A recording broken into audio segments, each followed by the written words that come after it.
Good evening, Longhorns. Thank you for being here at the University Lecture Series. This is one of the essential elements of your first year at UT Austin. I'm Dr. Patty Moran. I'm the Assistant Dean of the First Year Experience and a proud instructor of a signature course called Inside Higher Ed. Whether you're here for class credit, curiosity, or just to be inspired, I'm thrilled to see a packed house tonight. We have an incredible program ahead featuring 3 dynamic speakers who will explore the theme, You Belong Here, Connection and Care on Campus. Let's give them a round of applause.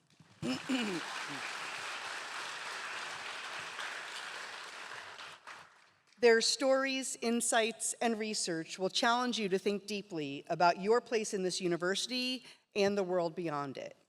Before we begin, a few quick notes. You'll see a QR code as you came in and on the slide behind me. Please scan it. That's the way you can submit a question to our panelists during the lecture.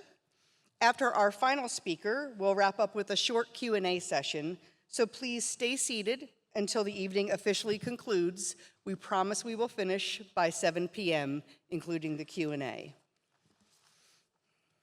And so our first speaker tonight is Dr. Richard Reddick, a distinguished leader in higher education, there we go, and a proud Longhorn. Dr. Reddick currently serves as the Senior Vice Provost for Undergraduate Education here at UT. With a career spanning public school teaching, student affair roles at institutions like MIT and Emory, and faculty appointments at UT and Harvard, Dr. Reddick brings a wealth of experience and insight into student success, leadership, and integrity in education. He also teaches a signature course called Black Austin Matters. At this time, I'll turn it over to my esteemed colleague, Dr. Richard Reddick. Thank you, Patty. All right, good afternoon. How's everybody doing? Good. Okay, first of all, I want to say a few things. There are like 1,100 of you in this room, so thanks for being here. And if we have this many Longhorns together, we got to do Texas Fight. So, Texas Fight, okay? And I want to see if we can actually make this place shake. So, here we go.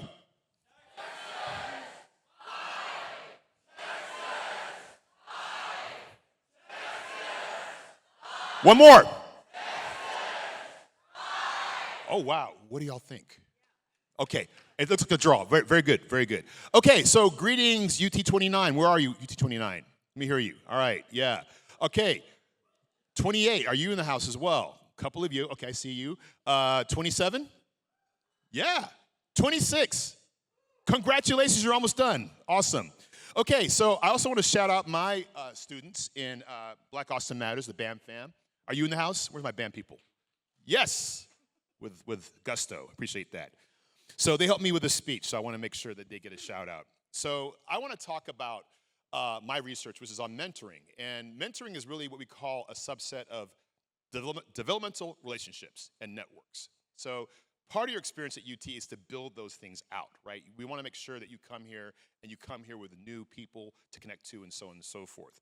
And so what I want to do is kind of think about the fact that when you hear about myself and Dr. Neff and Dr. Busch-Armendariz, you hear all these great things that we've done and we got this 30,000-foot view, but every year it was a little bit quieter than that. So I want to walk back to the fall of 1990 when I was a student here, okay? So 35 years ago. So any things about the costumes and the outfits we were wearing, please be kind. But I was trying to think to myself, what was I doing when I was in your seat? So here are some pictures to talk about that.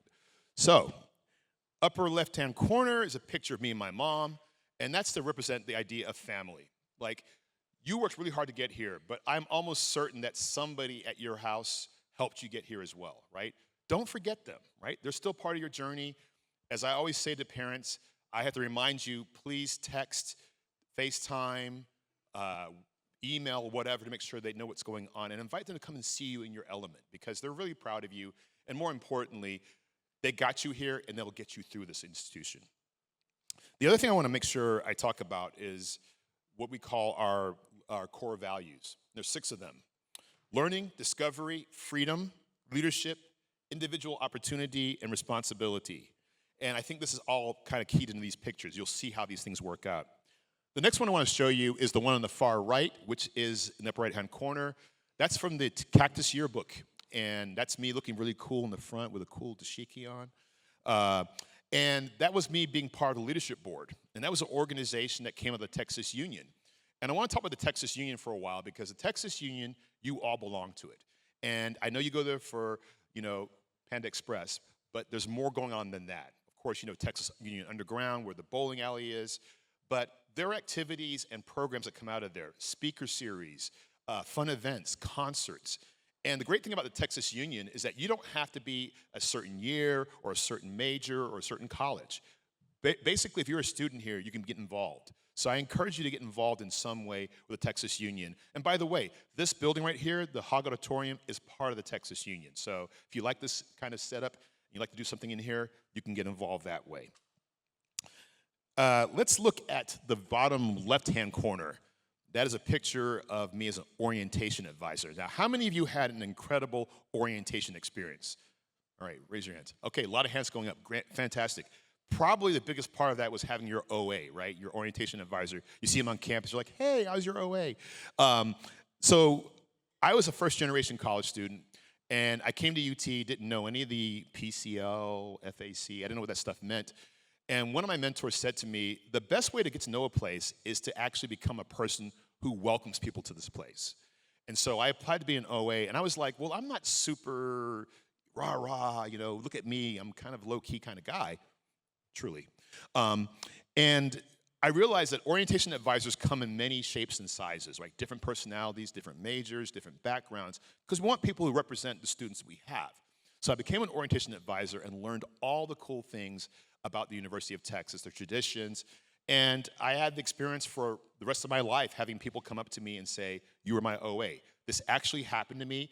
I had a graduate student probably about 6 years ago who I was his OA, and he was in grad school, so that really happened. So if you want to get involved in the university, think about working here at the university, orientation, being a peer advisor, being a tutor at the Sanger Learning Center.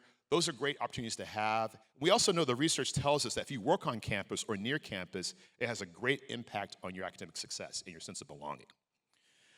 In that picture, actually, there are a couple of people who still work at UT, a couple of associate deans, a couple of directors, and maybe a faculty member or two in that picture.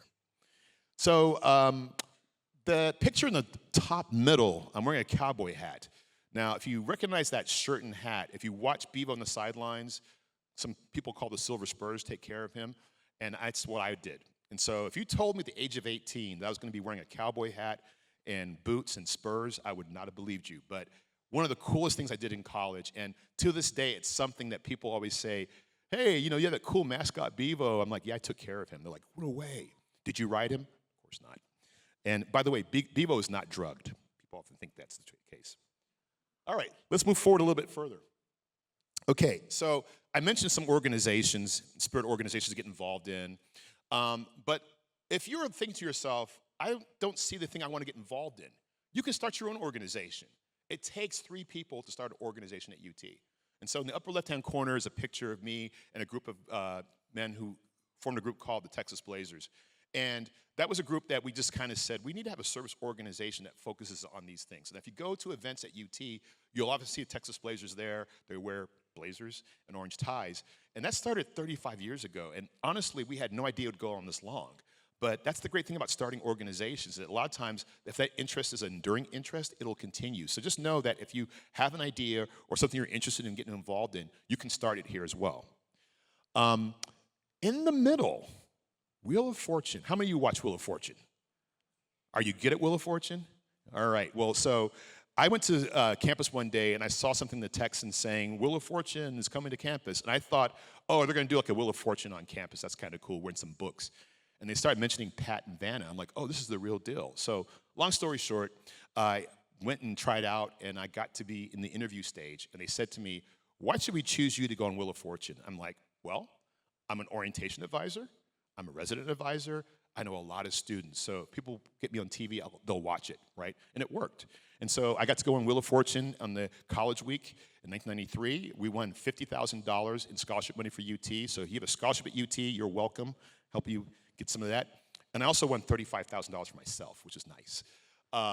And interestingly enough, that led to an interesting side career I have, which is a game show contestant. So I've been on Wheel of Fortune, I've been on Jeopardy, I've been on Who Wants to Be a Millionaire, and I'm still trying to expand my resume in that area. But it all started with this experience here. So UT will offer you things like that. There'll be opportunities to do things that are really interesting. And in fact, for the last several years, we've had a bunch of students who've gone out for Jeopardy and actually have won. So if you like Jeopardy, that's a place for you. So UT is always on the radar. So try something new and exciting that you think you would never do. The upper right-hand corner is a picture of me and my colleagues who are RAs at Dobie. Who lives in Dobie right now?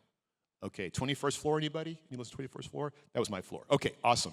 So being an RA is one of the best jobs I ever had because you get to live in the building at a reduced cost or free, but more importantly, you get to understand and learn about your fellow students.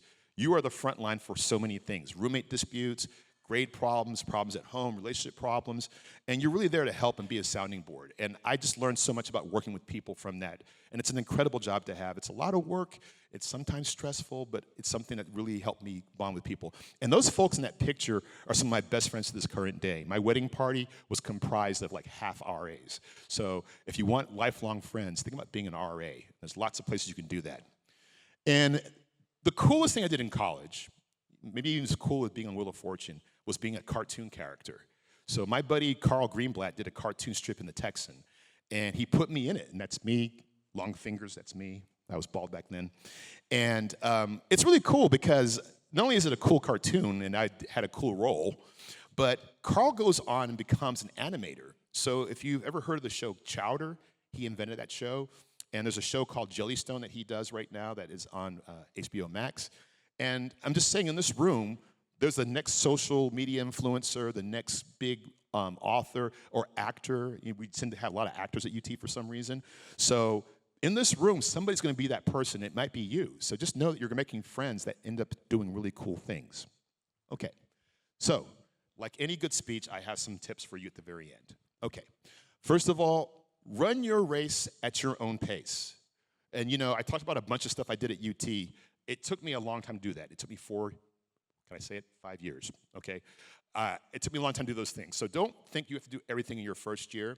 Also know if you start doing something and you don't like doing it, you can stop. It's okay.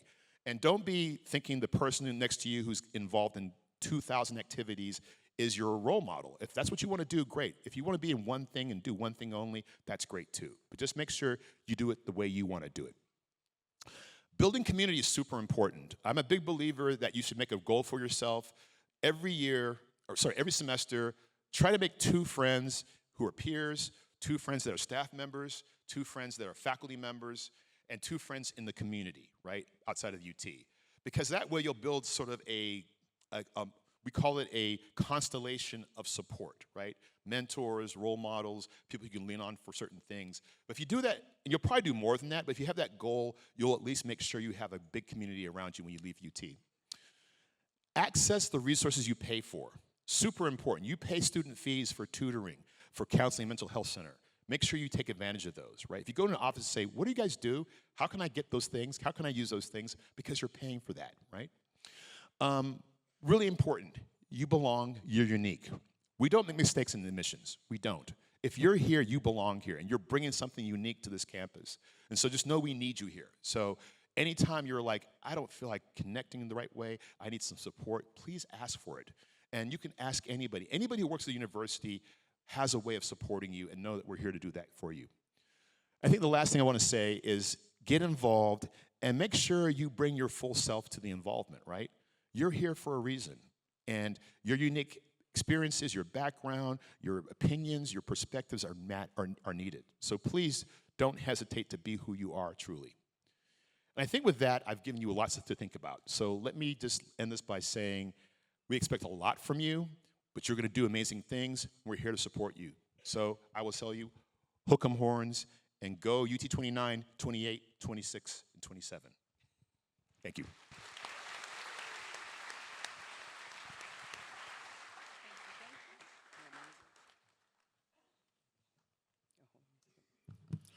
Thank you, Dr. Reddick. Our second speaker is Dr. Noel Busch, a global leader in social work education and advocacy. With over 4 decades of international experience, Dr. Busch has worked across Europe, Asia, and the Americas. She builds partnerships and promotes justice in these areas. At UT Austin, she serves as Associate Dean for Global Engagement and leads groundbreaking research through the Institute on Domestic Violence and Sexual Assault. Her work addresses some of the most pressing issues of our time, from human trafficking to community healing in the wake of tragedy. Please join me in welcoming Dr. Busch to the stage.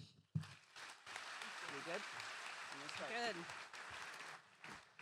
Thank you. I have to flip some pages, so I'm going to stand here at the mic, and Dr. Moran's going to advance my slides. And I'm going to pull a fast one on the people doing the tech. I don't know if we can pull up the house lights. If we can do that. Oh, what brilliance. Okay. Thank you. So, okay, good people. I have 12 minutes with you, and I won't count that down, but feel free to judge me if I go over my time. You're welcome to do that. So I'm going to start with why we're here. One of the reasons I'm with you today is because you're in the middle of building new relationships. In your dorms, in organizations, in classes, friendships are important. They're really important. And sometimes that means awkward conversations. And so what do we do about that? It's knowing how to react when somebody says something kind of weird, and knowing how you fit in. And right about now you're thinking, really, what does this person have to do with how I know to manage this at the college level? She looks pretty old. And let's be honest, I am. Patty just dated me 40 years on. But to tell you the truth, aren't faculty some of the most awkward people that you have met to date? So I feel well qualified to talk about this topic. So I want to say that faculty are maybe professionally awkward people, so we have a lot of practice at this.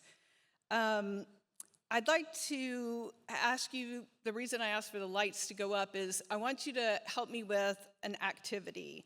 It might be a little awkward at first, but I'm depending on the extroverts in the audience to get us started. And I know we have some out there because I saw you at Saturday's game. So I'm going to put some images on the screen. This is going to go very fast. And when you identify with one of the pictures on the screen, I'm going to ask you to stand up. You just stand up for like 2 seconds. Then you can sit down. So I want you to think about first this as a dress rehearsal for commencement. How many of you are already fast forwarding there? That might be a little bit fast. But think about in 4 years, you're at DKR Stadium. It's a gorgeous night. You have on your cap and gown, you're throwing up your horns, and each of your deans says, stand up so I can confer the degree you have just earned, and you all get to stand up, you throw your horns. That's what we're about to do, but you're gonna do it when you identify with what's on the slide. You got it? You ready? Okay. Anybody who's right-handed, stand up. Nice. So we might think of all y'all as the big club on campus, the majority, right? Thank you. You can sit down. And for those who are not from Texas, I won't ask you to stand up. All y'all might be translated to all you guys also. Left-handers, would you stand up? Be proud of being left-handers. We might think of you as kind of the rare unicorns on campus, and we appreciate you. Anybody, you may sit down. Anybody who's ambidextrous? Do we have anybody? All right, nice. Okay, a couple of people of ambidextrous. We might identify you as like the Swiss Army knives of campus, right? The people who can do a lot of things with both hands. And I wish I had that skill right now so I could hold the clicker, turn pages, hold my drink. Okay, switching topics. How many of you are dog people? Stand up. We might think of you as loyal, energetic, always kind of sniffing out snacks. I mean, right? Okay, do you know what's coming next? What's the question next? How many of you are cat people? Stand up, our cat people. We might think of you as independent, mysterious, coolly composed. You may sit down. And how about those of you that are neither cat nor dog people? Maybe no pets. Maybe a different pet. Stand up, show yourself, be who you are. We might think of you as perhaps the philosophers among us. You may sit down. Last one, and this one is really important because it is going to define who we are. You're going to be in the in group, you might be in the out group, or the smallest group. But let's see all of those who decide pizza with pepperoni.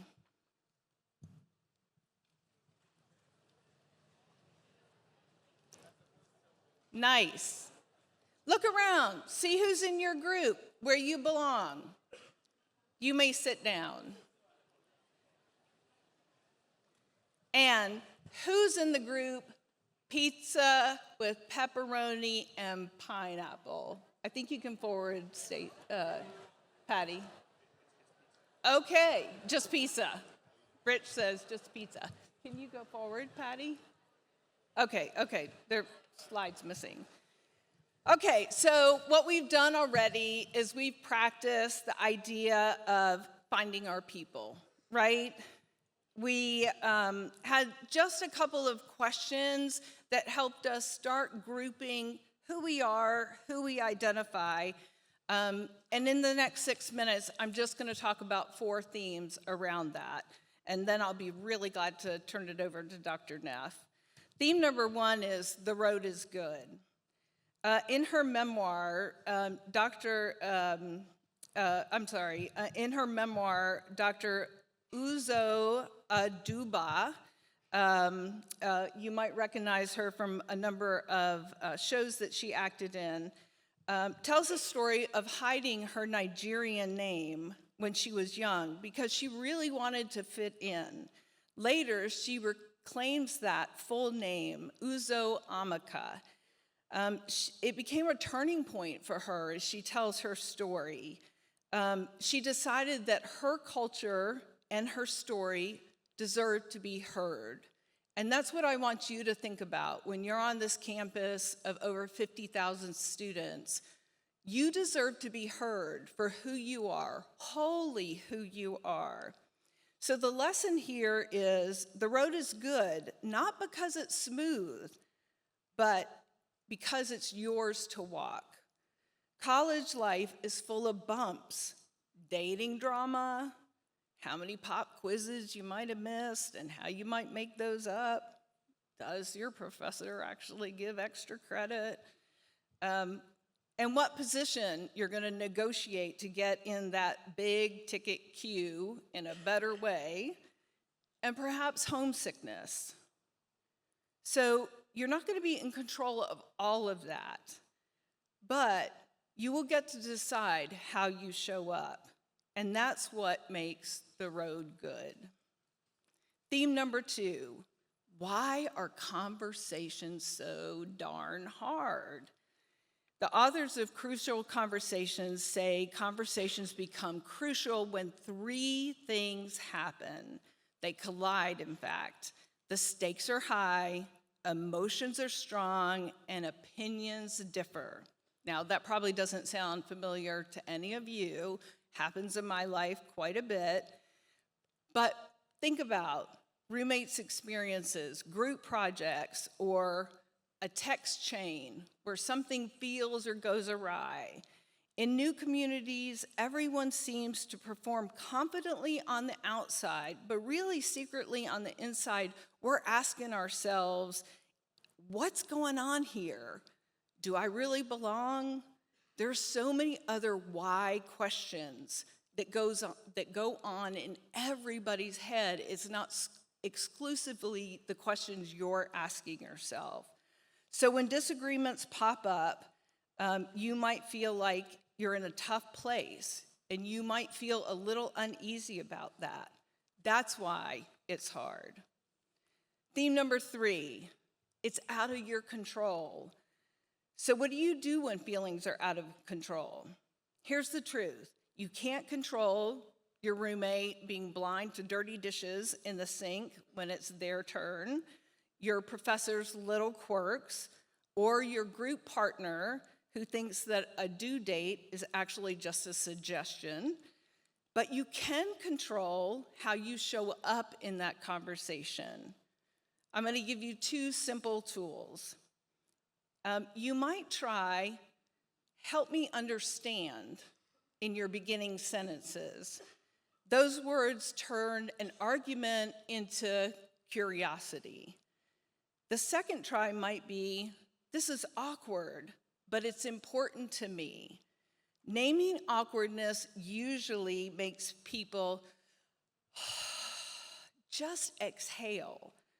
Pretending awkwardness is not making everybody squirm is really important. Just naming it sometimes.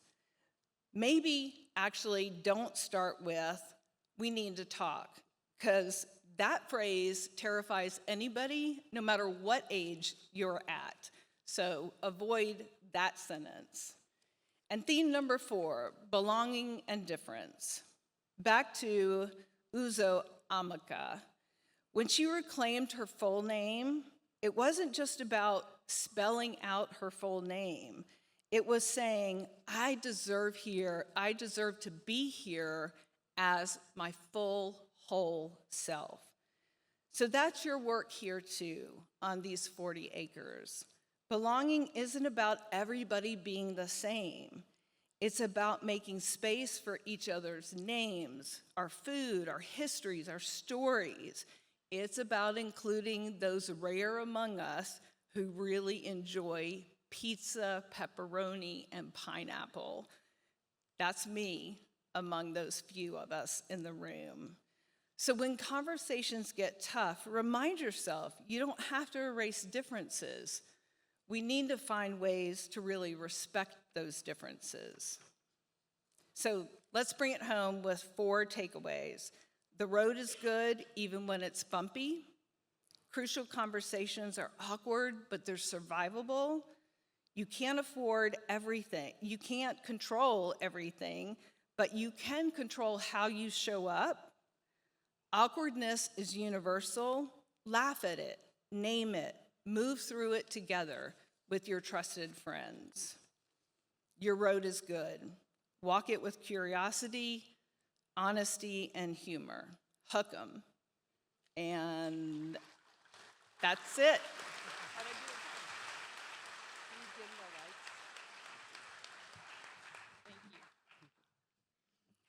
Thank you, Dr. Busch.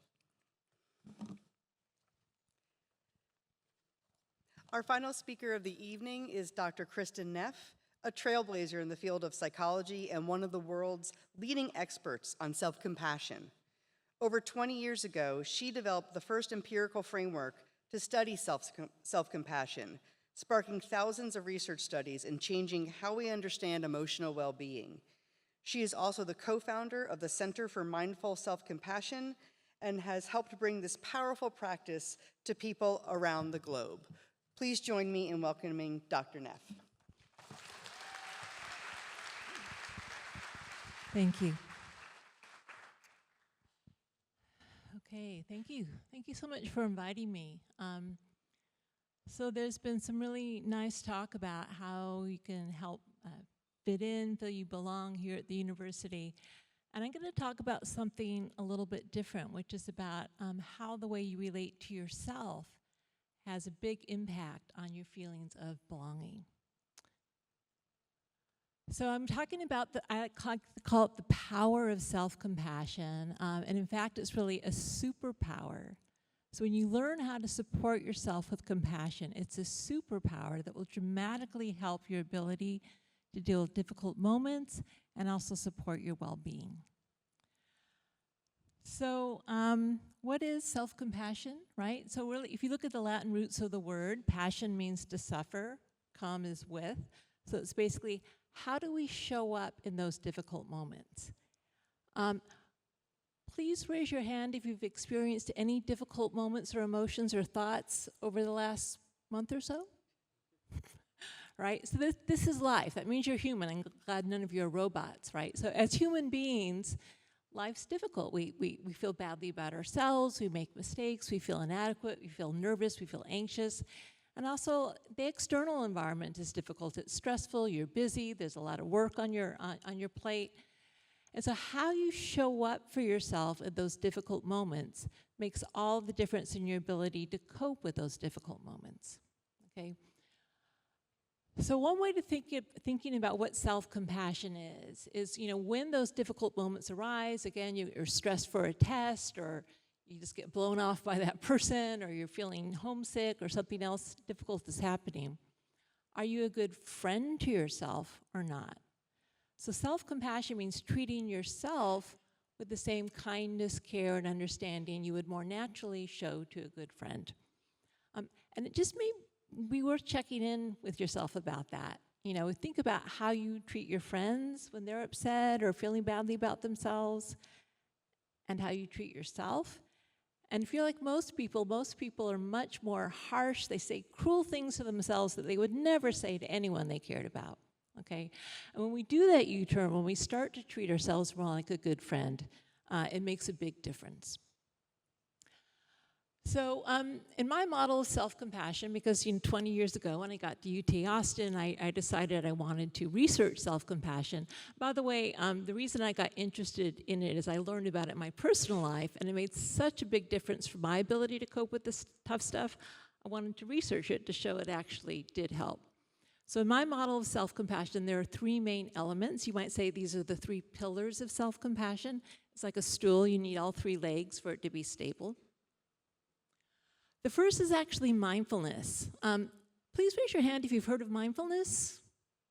Okay, so a lot of you have. So mindfulness is kind of in the culture now.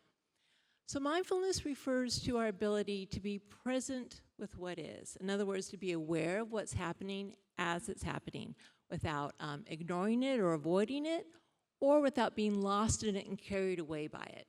Okay, so it's kind of giving it space. Now, when what's happening is painful, like that thought of, oh my God, I can't believe I just said that, or the stress about this exam that's coming up, it's very hard to be mindful. So we have to, first of all, acknowledge that this is happening. If we sweep it under the rug, the problem's not going to go away. But we don't want to run away with, oh my God, my exam's coming up. And if you're lost in the pain, it actually just makes it harder for you. So it just means, okay, this is happening. Can I acknowledge it? Can I give it some space? That's actually the first step with self-compassion. We need to turn toward our difficulty and just see it, name it. Okay, this is hard right now.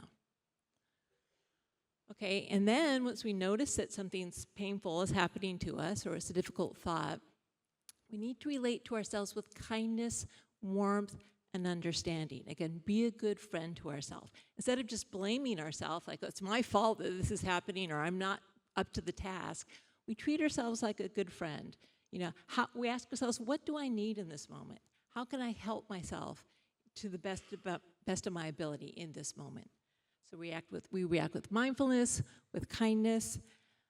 And this is really key and maybe something that you wouldn't think of automatically. But even though the word self is in self-compassion, it's really not about our separate selves. It's about ourselves as human beings. What's the difference between compassion and pity? If you pity someone, you feel sorry for them. You feel sorry for them. You feel separate from them. Self-pity is, woe is me, poor me. It's very self-focused. Compassion, if you have compassion for someone, it's like, hey, I've been there. When you have self-compassion, it's like, hey, this is part of being human, right? We frame our experience of imperfection, of difficulty, of making mistakes, of stress, etc., as part of the human experience. Now, often what happens, it's not logical, but often what happens is, when you make a mistake or you have a lot of stress, it seems as if everyone else in the world is living a normal problem-free life, and it's just you who's made that mistake, or it's just you who's going through this stressful period, right? And this is just a fallacy the brain does, this little trick it plays on us. So with self-compassion, we remember, no, wait a second. To be human doesn't mean to be perfect. To be human means we're imperfect. We make mistakes. Stuff happens. That's what defines the human experience. So we kind of connect our sense of self to the larger whole when difficult things arise. Now, this is not to say that everyone suffers the same amount or the same way. Of course not. I mean, there are people in war zones right now, okay? So it's not saying that all suffering is the same or that we suffer the same amount. But what it does say is that suffering is part of being human, and this is the key. Compassion is our human right. You know, we don't have to earn the right to compassion. It's intrinsic to our humanity. Okay, so what does the research say about this? I think there's over 8,000 studies at last count on the benefits of self-compassion, so this is more than just a good idea. There's a lot of research showing that self-compassion dramatically improves our ability to cope with the tough stuff in life. So first of all, it reduces negative states of mind, things like depression, anxiety, stress. And if you think about it, when a difficult moment arises or a thought or emotion arises, if we just slam ourselves, it's my fault or something's wrong with me, we just make it worse and we spiral down. So with self-compassion, we're there for ourselves, we support ourselves in that moment so that we don't do that downward spiral. Things don't get worse. At the same time, this really surprised me. If people ask me, what's the most surprising thing about your research in the last 20 years? It's that even though we measure self-compassion and we research it as a response to suffering, self-compassion is actually linked to positive emotions like happiness, joy, curiosity, life satisfaction. And that's because, you know, even in the darkest moment, when you open your heart to yourself, when you're present, when you remember you're part of this larger whole, when you're kind, those are actually positive emotions that lead to other positive emotions. So this may interest some of you. There was a big study at Duke University where they looked at first-year students and feelings of homesickness and loneliness. I won't ask you to raise your hand, but I'm sure some of you are feeling homesickness and loneliness. It's a really normal part of transitioning to college. They found that those students who are more able to, you know, again, acknowledge, okay, this hurts, I'm lonely, I miss my parents, I miss my friends. If you're able to be there with yourself as a good friend, you know, supporting yourself, the feelings of loneliness and homesickness are less overwhelming, and it was less debilitating for these students who practice self-compassion. One of the interesting things about the research, and something that's important for you to think about, is the difference between self-compassion and self-esteem. So self-esteem is like an evaluation, an estimation of worth. Am I a good person? Am I cool? Am I likable? You know, how good am I on a scale of 1 to 10? And when you get to college, you start judging your self-esteem. You know, my grades affect my self-esteem. How popular I am affects my self-esteem. Self-esteem, there's nothing wrong with thinking well of yourself. The problem is, it's a fair weather friend, okay? So in other words, one of the problems with self-esteem is, in order to have it, we need to feel special and above average. Think about that. Isn't that true? If I were to tell you, yeah, you're like average at something you care about, you'd be insulted. If you were to say, hey, Kristen, that was an average talk, I'd be like, oh, thanks. It's not okay to be average. So think about this. Self-esteem is predicated on a logical impossibility because we can't all be above average at the same time. So how do we deal with this? Well, we're always comparing ourselves to others. You know, is that person more attractive than me or smarter than me or more successful than me or more popular than me? And that sense of social comparison can actually lead to, for instance, bullying behavior is driven by the quest for high self-esteem. I'm going to pick on that weird kid so I can feel better about myself. So that kind of creates social disconnection. Another problem with self-esteem is it can lead to narcissism. You maybe can't take any good feedback about your behavior because it threatens your ego. But the biggest thing, again, is that it's a fair weather friend and that self-esteem is there for you when you succeed. But what happens when you fail or you get rejected? your self-esteem deserts you, right? It just leaves you when you're down. Self-compassion is a stable friend, and the research shows this, the sense of self-worth that comes from, just being a flawed human being. That's why I'm worthy. I'm a flawed human being. I can always check that box. And so that gives you a stable sense of worth that gets you through the difficult times. Okay. So why aren't we more self-compassionate? You might be convinced, yeah, okay, it makes sense, but there's always the but. What we find in the research is the number one reason why people aren't more self-compassionate is they think that it's going to undermine their motivation. So that's Grandpa Simpson up there, and it says, motivation, that's a paddling, right? Actually, this used to be our parenting philosophy. We used to believe, spare the rod, spoil the child. A lot of people thought you need to use harsh punishment, be really harsh with kids so they wouldn't be spoiled, so they could be motivated and achieve their goals in life. Fortunately, most of us have moved on, at least as parents, and realized that if you use harsh punishment to motivate someone, well, yeah, by the way, it does kind of work. We wouldn't do it if it didn't work, but it has a lot of negative consequences. So let's just think about this for a moment. If you use harsh self-criticism as a motivator, maybe you're a professor, you get an F in a class, your professor says, you're a piece of crap. You'll never amount to anything. I'm ashamed of you. By the way, your professor at UT Austin would not say that. Don't say that. But what effect would that have on you? You'd be like, you'd be nervous. If your next test, you'd be so nervous. You'd be afraid of failure. Maybe I should just drop this class. It would undermine your confidence. So the same effect happens when you relate to yourself. When you tell yourself, I'm so stupid, I'm such an idiot, you're actually making it harder for yourself to learn. How can you learn from your mistakes when you're full of shame? You can't. You're just too nervous. You've just undermined yourself.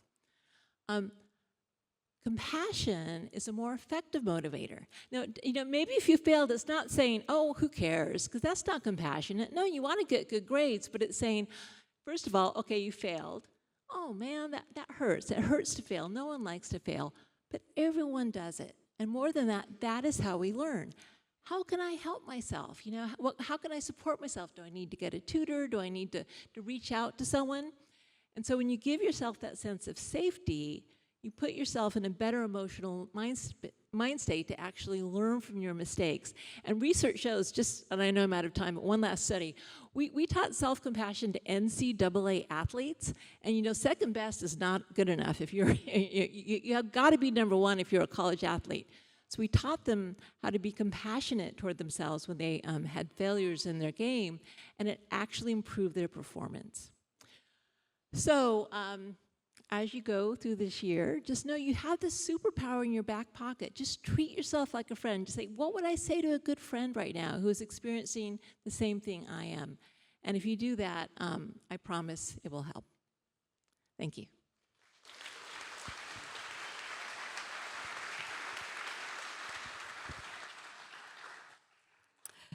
Thank you, Dr. Neff. We have time for about a question or two, so thank you all for submitting questions. The first one, to whoever would like to answer, is what advice would you give to an introvert when they are attempting to make connections? I actually referenced this earlier. I'm an introvert. People don't believe when I say that, but I'm not a strong introvert, but I am more introverted than extroverted. And what I often do is I think about everybody is going through the same experiences, right? So the social awkwardness that we were talking about earlier is a real thing. And so I think about the fact, I'm going to kind of cross as kind of awkward, and that's okay because we're all awkward in some regard. I'll talk about the importance of small communities. So one of the things I do, which I love at UT, is I do a study abroad class. I do it in England and Oxford. And I usually take a class of no more than 22 students. So if I'm with 22 people for a month, we get to know each other very well. And it's a nicer, more intimate way of getting to know folks. But I actually think that we all go through awkwardness, and that's part of the experience. And more often than not, most people are kind. They're not going to say to you, oh, you're so awkward, I can't be around you. They'll appreciate the fact that you are maybe a little quieter. And quite frankly, for all extroverts, it's draining. So we need introverts to also kind of balance it out. So I would say be you and just know that everybody, I think, has those moments and feelings. Anyone else? It'll just be on. I would just say introverts just need time to recharge. So know that about yourself. And I know a lot of introverts that have high emotional intelligence and are not awkward socially, but where they get their energy is from inside. And so just know that about yourself, that you need time to recharge. That's where you get your energy. So I would just know that about yourself. Where do you get your energy? Some extroverts get their energy from being around people. They're refueled. Introverts often get their energy from inside. So as we say, resource yourself in the way that you fuel yourself. I could add to that. You know what I'm going to say. I'm like a one-trick pony. But yeah, so, first of all, don't judge yourself for being different or thinking that you should be other than you are. The more you can accept yourself, the better. But also, if there is some awkwardness that comes up in the moment, just be aware, oh, this feels uncomfortable. I feel awkward in this situation, right? So that's the mindfulness. It's part of life. It's human, as Rich said. Everyone feels awkward sometimes. And then how can you be kind to yourself in the moment, right? What words of support and care could you use? Like, oh, it's kind of hard, but it's okay, I'm here for you. It sounds weird to talk to yourself like a friend, but once you get used to it, it makes a big difference. Excellent. And we have time for maybe for another quick question. How does someone deal with the fear of missing out with all of the constant events going on campus? Well, the great thing about a university is that... Hold on. Hello? The great thing about a university is that things happen all the time. So I remember we used to have something called Soul Night in the Union, and it was this dance that everybody went to, and people were like, I gotta go to Soul Night. There was Soul Night every week. and so you have to kind of remind yourself that the great things that happen constantly. We're lucky at the University of Texas that every day on campus, I was with the provost the other day, and we had the Supreme Court justice on campus, we had a scholarship dinner, we had like 10 things happening. That's kind of normal. So just know that you have to pace yourself. If you go to everything every time, you're going to be very burned out and very behind. So you have to kind of selectively choose things. And you're here for 4 years. So just know that if you miss that big speaker or that big event, it'll happen again. And more importantly, sometimes the cool things are the things that aren't advertised, or it's walking past your friends in the residence hall and they're doing something really interesting and cool, and you skip doing that thing you were planning to do and you do that instead. So just know that we are really good at constantly doing cool things. You will have the experience, and don't. A lot of students I've known have said, I wanted to do this one thing, it didn't work out, but I did it next year and it was even better. So I would just ditto think about UT Austin as being resource rich. And so pick 1 or 2 things a week, a month, whatever your tolerance level is for that, and do them. And then, as Rich said in his talk, pick 1 or 2 things that you're really interested in and do depth rather than breadth. And please don't stress yourself out too much as well. You don't need the extra add-on stress of, I'm not doing enough either. So just do what you can. It does. You don't have to see everything and enjoy everything to live a satisfying life. Right. So please join me in thanking all of our speakers again.